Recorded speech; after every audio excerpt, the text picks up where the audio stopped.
Com base na neurociência, a gente consegue utilizar algumas estratégias que são muito úteis para você literalmente programar sua vida. Então, hoje eu separei um guia prático de 10 mudanças para você começar o quanto antes e você ver literalmente como a sua vida vai mudar. Primeira mudança, você vai abandonar as multitarefas, ou seja, querer fazer tudo ao mesmo tempo e, na moral da história, não fazer nada. Então, você vai escolher blocos no seu dia para você ter uma tarefa naquele momento. Então, por exemplo, eu vou estudar durante 25 minutos. Você vai focar naquilo ali. Depois você escolhe um outro bloco e assim você vai dividindo essas tarefas em pequenos blocos para que você realmente preste atenção no que você está fazendo e não queira fazer tudo ao mesmo tempo. E aí, um grande ponto é que nesse momento onde você está fazendo esses blocos, é muito importante que você desligue as notificações do seu celular. Porque se você ouve um barulho ou se você vê a tela acendendo, você vai parar aquilo, você vai literalmente desfocar na hora e vai resolver o que tá no celular. Então é muito importante você colocar. Pode colocar no modo não perturbe, você pode colocar no modo personal se for um iPhone. O que tiver aí de estratégia no seu celular é sempre bem-vindo. Segundo ponto, você vai cuidar do seu corpo, até porque não tem como você querer ter um cérebro que funcione se o seu corpo não está acompanhando essa mudança.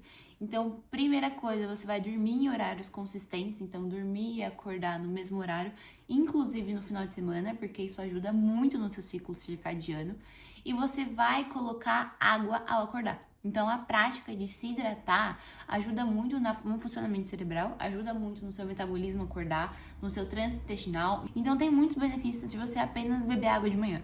Então, você pode começar com 100 ml, aí você vai aumentando para 200, 300, e aí você vai subindo mais devagar, que vai ficando mais fácil do que você falar, não, eu vou beber 500 ml, e aí você embrulhar o seu estômago se não conseguir beber. E claro que sair do sedentarismo, nem que você se movimente um pouquinho, mas já é muito mais válido que nada.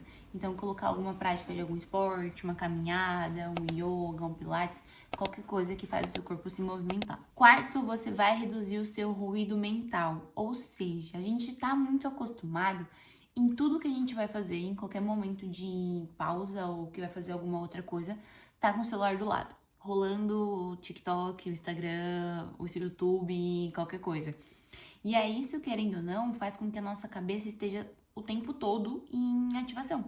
Então, tá sempre ali tendo que prestar atenção em muitas coisas ao mesmo tempo. Então, aqui você pode criar momentos de silêncio. Então, nem que seja o seu momento de manhã, onde você faz o seu devocional, e depois você ora, e depois você fica um pouco em silêncio, uns 5 minutinhos. Ou quando você tá fazendo algumas tarefas simples, por exemplo, tomando banho. Muita gente toma banho e tá vendo alguma coisa ainda. Então, ou ouvindo uma música, ou fazendo alguma coisa. Então, trazer esses momentos de pausa, onde você tá sem nenhum estímulo digital, ajuda muito em você reduzir esse ruído que vai ficar ali na sua cabeça o dia todo. Então, eu vou cozinhar, não vou seguir nenhuma receita que eu não sei. Vou cozinhar, não vou ver celular durante isso. Vou lavar a louça sem ver celular. Qualquer coisa que você veja que é uma tarefa básica que você faz, mas que você tá prendendo ela em alguma coisa no seu celular. Quinto, a gente vai começar a trocar a sua dopamina por uma dopamina mais interessante. Se vocês quiserem mais vídeos sobre dopamina, eu vou gravar um só sobre isso. Mas aqui, o que você pode fazer para começar? Não utilizar o celular na primeira hora do seu dia, então não abrir o olho e pegar o celular, porque isso já faz com que você tenha um pico de cortisol. E dependendo até do que você tá vendo pela manhã, pior ainda. Então, por exemplo, você pega o celular, você abre o Instagram e aí já tem uma notícia ruim. Então você já vai começar o seu dia com uma notícia ruim. E querendo ou não, o seu cérebro ele tá pegando aquela informação. Então tirar esse celular da primeira hora do dia, você começar a trabalhar em ter uma dopamina melhor, então uma dopamina onde você faz um esforço para com que ela venha. Então se movimentar, fazer uma atividade física, você escrever, fazer alguma coisa que você goste. Então, uma atividade que você vai trazer essa dopamina muito melhor do que só um scrolling. E pensando até nessa parte do quando a gente consome de informação, é muito legal você consumir menos e aplicar mais aquilo que você está consumindo. Então, por exemplo, você vai pegar um conteúdo educativo da rede social no dia. E aí você vai tentar aplicar aquilo. Então, nem que seja alguma ideia prática, alguma coisa que você consegue fazer ali na hora. Então, por exemplo, você viu uma receita. Você vai fazer aquela receita naqueles próximos dias. Então, você anota. E aí, sempre antes de você consumir algo novo, você aplica aquilo que você já consumiu. Então, ao invés de você chegar e pegar 50 milhões de conteúdos educativos num dia, você escolhe um, aplica e depois você vai pro próximo. Porque assim você realmente consegue trazer mais para a realidade da sua vida aquilo lá que você consumiu e não trazer mais conteúdo, e trazer um monte de coisa de uma vez. 7º ponto, você vai parar de lutar contra os seus pensamentos. Esse te atinge, mas me atinge também.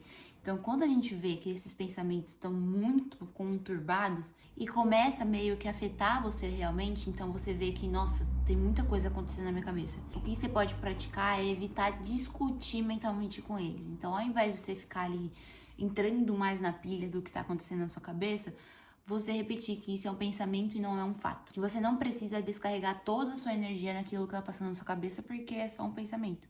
E assim você tentar ponderar o que tá acontecendo e filtrar. Então, basicamente, você ajuda a filtrar o que realmente faz sentido pra você. Você vai sair do modo de sobrevivência, então tem um vídeo sobre o modo de sobrevivência aqui, mas é sobre a gente fazer pausas. Então, fazer uma pausa ali 10 minutinhos à tarde, ler um livro, respirar, fazer alguma prática de alongamento que você goste, de escrever, de ler. Então, trazer o seu corpo para o momento presente. Então, muitas vezes, se você tem ansiedade também, isso ajuda muito de você conseguir controlar a sua cabeça também. E aí você traz a realidade que você tá ali, vamos viver o agora. Então você não precisa ficar no vezes 10 o tempo todo. E pensando nesse tempo todo, abandonar também a sua autocobrança excessiva. Eu sei que é difícil, mas aqui é a gente alternar um pouco do esforço 100% pro trazer um descanso. Então trazer algo que realmente ajude a descansar, que faz com que sua cabeça desacelere. Então, por exemplo, eu faço cerâmica porque eu senti que deu certo. Então, traz esse descanso um pouco para minha cabeça. Então, a gente consegue trazer essas outras coisas que podem te ajudar. Então, trabalhos manuais ajudam bastante. Então, seja fazer uma massa de pão, seja fazer cerâmica, seja qualquer coisa. E evitar a comparação, né? Então, entender que cada um anda num tempo e que não necessariamente o seu tempo é igual ao do amiguinho. E por último, mas não menos importante, a gente vai agir antes de ter motivação. Então, muitas vezes a pessoa fala, eu não sou tão disciplinada, mas é porque você não depende de ser motivada para você fazer aquilo. Você entender que todo pequeno passo conta. Tudo que é muito pouco, ele vira consistente. No momento onde ele vira consistente, a disciplina aparece e você não depende de motivação. Então aqui você vai inverter a regra do jogo. Você vai deixar a motivação vir depois que você já agiu. Então você começou a fazer aquilo, nem que seja um pouco. Toda pequena mudança gera grandes consequências. Então, o pouquinho que você faz com que essa motivação apareça cada dia mais. E é aquilo, né? Você vai mudando de forma consistente, criando pequenos hábitos, um a cada dia. E quanto mais você repete, mais aquilo se instaura na sua vida. Então, é até como uma criança aprendendo a falar. Você tem que ficar repetindo para ela entender. Então, quanto mais você repete, mais aquilo entra na sua cabeça e faz parte da sua nova rotina e do seu novo hábito. Porque a gente não precisa mudar tudo, mas são pequenas coisas que a gente vai mudando que realmente muda a nossa vida por completo. E eu espero que esse vídeo seja um guia prático para você começar essas mudanças no seu dia a dia e depois você me conta como foi. Te espero no próximo vídeo. Beijo!